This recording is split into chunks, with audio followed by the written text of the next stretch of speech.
स्वागत है आप सभी का फाइनेंशियल मैनेजमेंट की लास्ट वीडियो में, जहां हम बात करेंगे वर्किंग कैपिटल को इफेक्ट करते हुए फैक्टर्स की। इससे पहले आपसे मेरी एक रिक्वेस्ट है कि मैंने पूरा चैप्टर अच्छे से डिटेल में करवा रखा है। अगर आपको इस चैप्टर में कोई भी दिक्कत है या आपने इस चैप्टर को नहीं पढ़ा है तो प्लीज जाओ, यहाँ मेरी वीडियोस पिन है, आप जाके देख के आओ। उसके बाद आना वर्किंग कैपिटल पे। देखा है, बहुत अच्छी बात है। वर्किंग कैपिटल को भी इंपैक्ट करते हुए कुछ पर्टिकुलर फैक्टर्स हैं, जैसे पिछली वीडियो में फिक्स कैपिटल को इंपैक्ट करते थे। वर्किंग कैपिटल की डेफिनेशन आपको पता है तो बहुत अच्छी बात है, नहीं पता तो मैं बताऊंगा। बिना टाइम वेस्ट के शुरू करते हैं।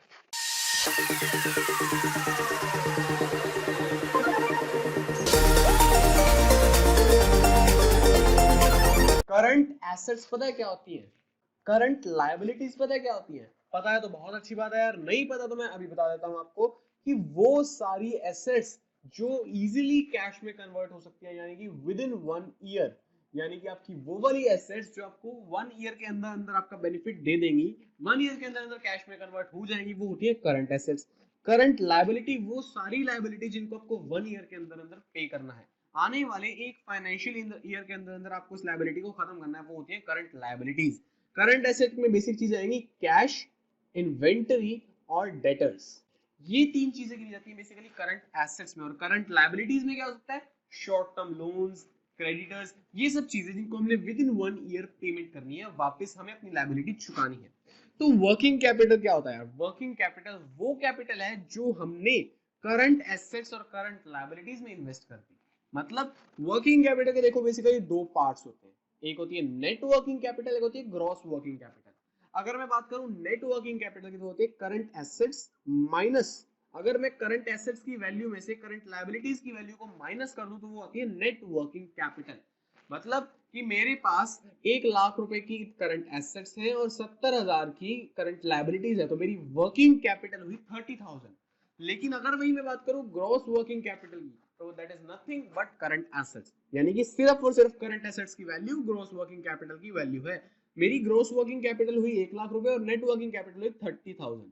इतनी सी बात है। अब जब आप इसको मैथमेटिकल फॉर्म में या इसकी डेफिनेशन समझ चुके हैं तो हम एक बात और कर लेते हैं कि वर्किंग कैपिटल को मेंटेन करके रखना बिजनेस में जरूरी क्यों है। अगर हमें कम चाहिए और हमने ज्यादा रख ली तो क्या नुकसान है, या हमें ज्यादा चाहिए और हमने कम रख ली तो क्या नुकसान है?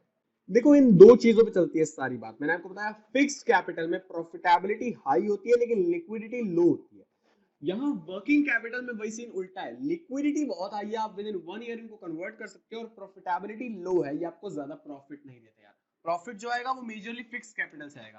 तो बात क्या है, अगर आप वर्किंग कैपिटल रखोगे लेस देन रिक्वायर्ड, यानी कि आपको चाहिए मान लो 1 लाख और आपने रखी हुई है सिर्फ 70,000, आपके पास 30,000 की वर्किंग कैपिटल कम है, तो आप अपनी आने वाली ऑब्लिगेशंस को, जो आपकी पेमेंट ऑब्लिगेशंस है, उनको पूरा नहीं कर पाओगे। यानी कि आपको बहुत जल्द कोई पेमेंट करनी है तो आपके पास ऐसा रेडीली कन्वर्टेबल कैश की फॉर्म में एसेट्स नहीं पड़ी है जिनसे आप पेमेंट कर पाओ। वर्किंग कैपिटल की लिक्विडिटी हाई है, इसीलिए हमें इसको लेवल पे मेंटेन करना पड़ता है ताकि हम जो लिक्विडिटी वाली जरूरतें हैं उनको पूरा कर सकें। हम अगर हमारी लिक्विडिटी वाली जरूरतों को पूरा नहीं कर पाएंगे, इसका मतलब working capital is less than required, यानी कि working capital less than required तो होनी नहीं चाहिए, हमें नुकसान हो जाएगा।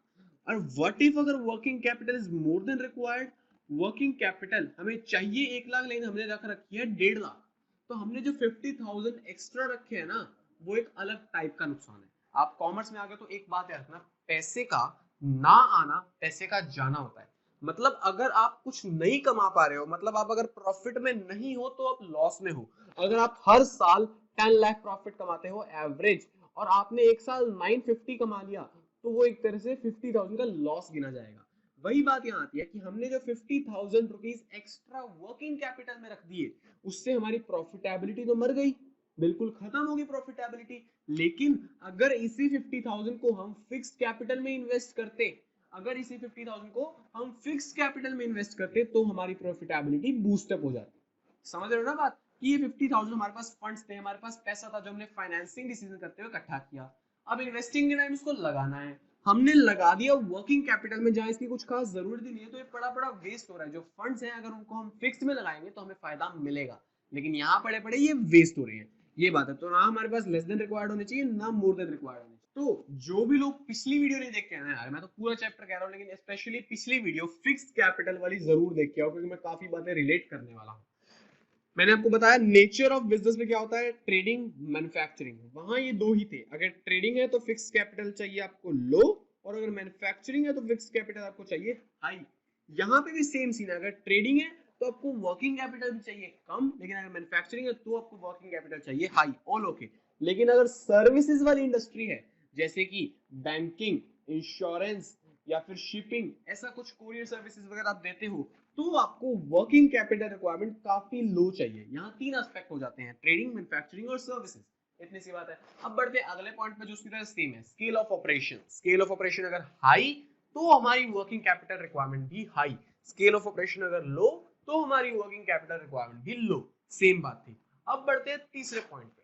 देखो मैं अपनी हर वीडियो में प्रेजेंट करने का तरीका बताता हूँ कि सबसे पहले आपको चीज की डेफिनेशन लिखनी है कि सीजनल फैक्टर्स का मतलब क्या है, जो मैं आपको हर बार बता रहा हूँ। फिर उसके होंगे दो टुकड़े कि सीजनल फैक्टर्स में एक सीन ये फिर ये सीन। तो एक सिचुएशन में आपकी वर्किंग कैपिटल रिक्वायरमेंट हाई और दूसरी में लो, आपको एक टेबल बनाना है, साथ ही साथ पहली लाइन इसकी डेफिनेशन, दूसरी लाइन में ये बात कवर होगी, तीसरी लाइन में ये बात कवर होगी। जैसे सीजनल फैक्टर्स मतलब ऐसी फर्म जो सीजन से इफेक्ट होती है, फॉर एग्जांपल कोई फ्रूट्स जो पर्टिकुलर सीजन में आते हैं, या ऐसी चीजें जिनकी डिमांड पर्टिकुलर सीजन में होती है, एयर कंडीशनर, सर्दियों में एयर कंडीशनर खरीदने वाले या उनकी सर्विस करवाने वाले कस्टमर्स काफी कम हो जाते हैं, बहुत ही ज्यादा रेयर कस्टमर्स होते हैं इस चीज के। हाँ रेयर होते हैं जिनको पर्टिकुलरली बहुत ठंडी जगह में रहने का शौक है या उनको आदत पड़ चुकी है, जो भी है।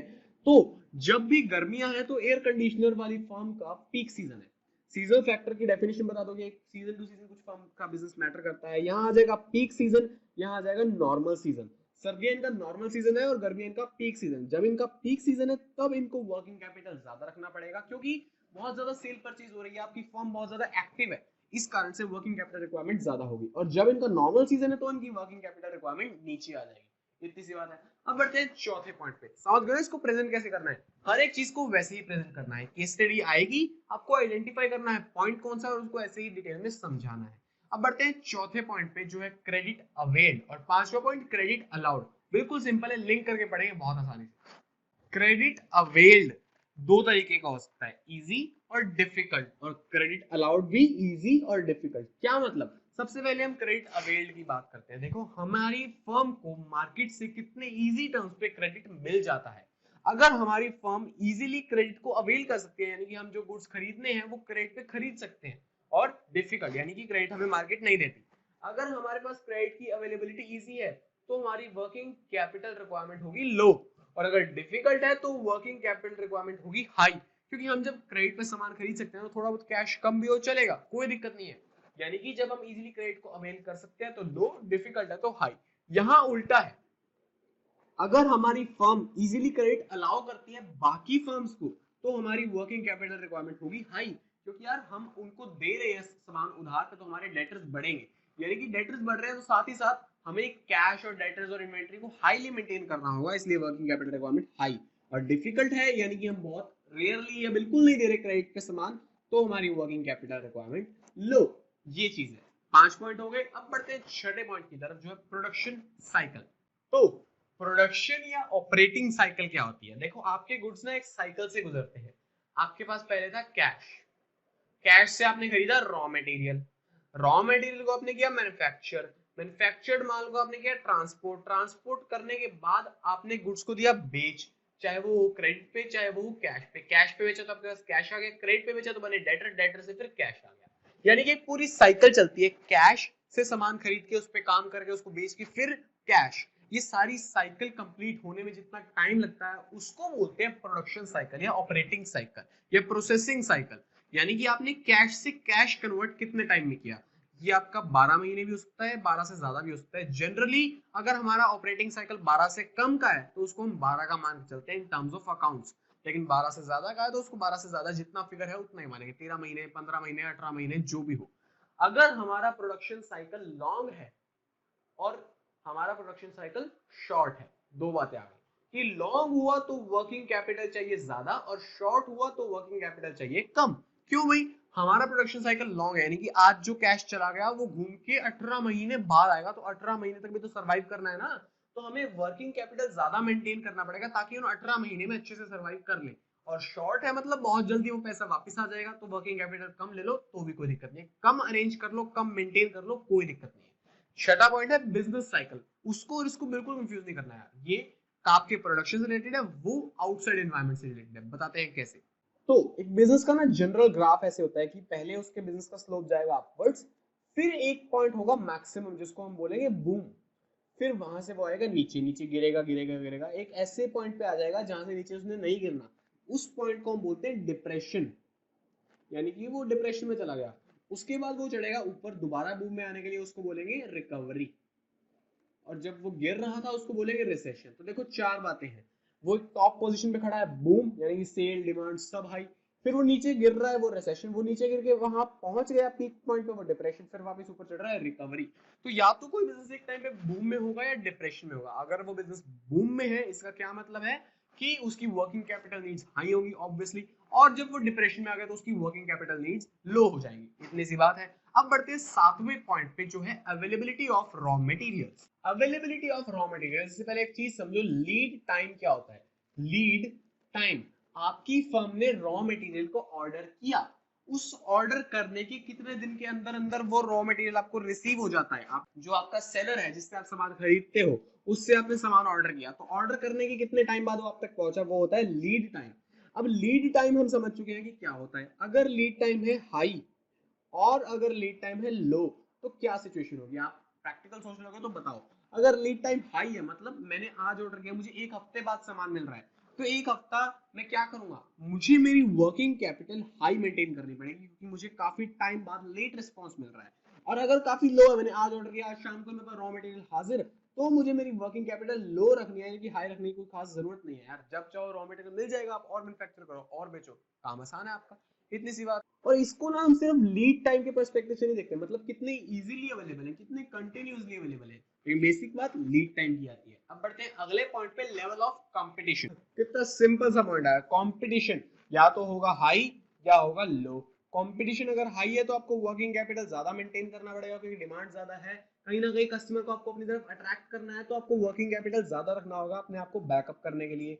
और जब कंपटीशन लो है तो वर्किंग कैपिटल कम रख के हुए बात बन जाएगी, इतनी ही चीज थी। अब बढ़ते हैं अगले पॉइंट पे, ग्रोथ प्रोस्पेक्ट्स। ये भी बिल्कुल फिक्स कैपिटल वाले ग्रोथ प्रोस्पेक्ट्स की तरह है, कि अगर आपको फ्यूचर में ग्रोथ करनी है, यस आपकी ग्रोथ प्रोस्पेक्ट्स हैं, तो आपको वर्किंग कैपिटल हाई मेंटेन करना होगा, फ्यूचर की हाई डिमांड को मीट करने के लिए आपको अपने आप को बैकड अप रखना होगा। और अगर आपको ग्रोथ नहीं करनी, आपकी फ्यूचर में ग्रोथ प्रोस्पेक्ट्स नहीं है, तो आपकी वर्किंग कैपिटल लो है तो भी चल जाएगा, कोई इशू नहीं है। लास्ट के दो पॉइंट्स रह गए, अपना पेशेंस मत खो, 12 पॉइंट्स है सिंपल सिंपल से, बिल्कुल लॉजिक वाले, एक बार पढ़ लिए, केस स्टडी पढ़ती है, वो जब सामने आएगी ना चीज, पॉइंट माइंड में अपने आप स्ट्राइक करेगा, अगर अच्छी प्रैक्टिस होगी तो। बिल्कुल इजी पॉइंट है, देखो लास्ट के दो पॉइंट रह गए। 11th नंबर पे आता है इन्फ्लेशन। मार्केट में इन्फ्लेशन का मतलब समझते हो, लोगों के पास डिमांड हाई है, यानी कि लोगों की हमारे गुड्स के लिए डिमांड हाई है, तो चीजों की ऑब्वियसली प्राइसेस भी हाई है। जब मार्केट में ये सिचुएशन आती है उसको बोलते हैं इन्फ्लेशन।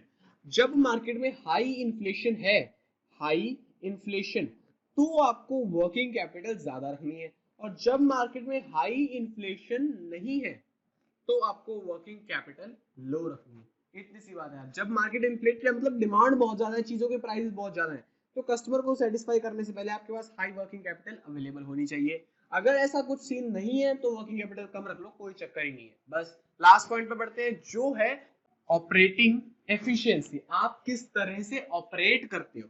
देखो बेसिकली एक होती है एफिशिएंसी, जिसका मतलब मैं आपको बिल्कुल फर्स्ट थ्योरी में बता चुका हूं, कि आप कम से कम इनपुट देके कितनी ज्यादा आउटपुट निकाल सकते हो।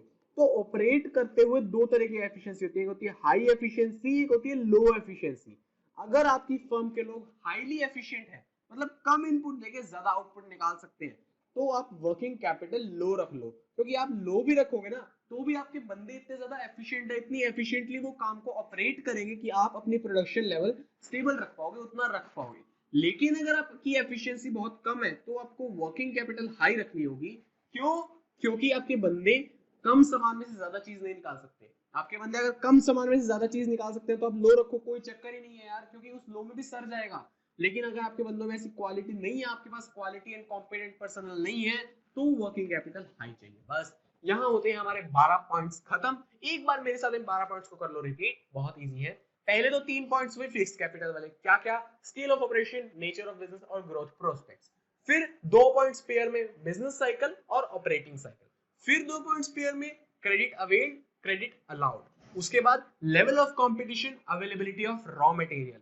उसके बाद जो दो बचते हैं इन्फ्लेशन और ऑपरेटिंग एफिशिएंसी। और एक लास्ट पॉइंट सीजनल फैक्टर्स। यहाँ पे हो जाता है हमारा सारा सीन खत्म, ये चैप्टर खत्म, ये टॉपिक खत्म, ये कंसेप्ट खत्म, फाइनेंशियल मैनेजमेंट फुल पैकेज। बस आज की वीडियो के लिए इतना ही। अगर अच्छी लगी तो लाइक शेयर अपने आप कर दोगे, कहने की जरूरत है नहीं। चैनल को सब्सक्राइब अब तक देखिए तो यार कर ही दिया होगा आपने, मेरे को कॉन्फिडेंस है आप पे, आप एक समझदार व्यूअर हो।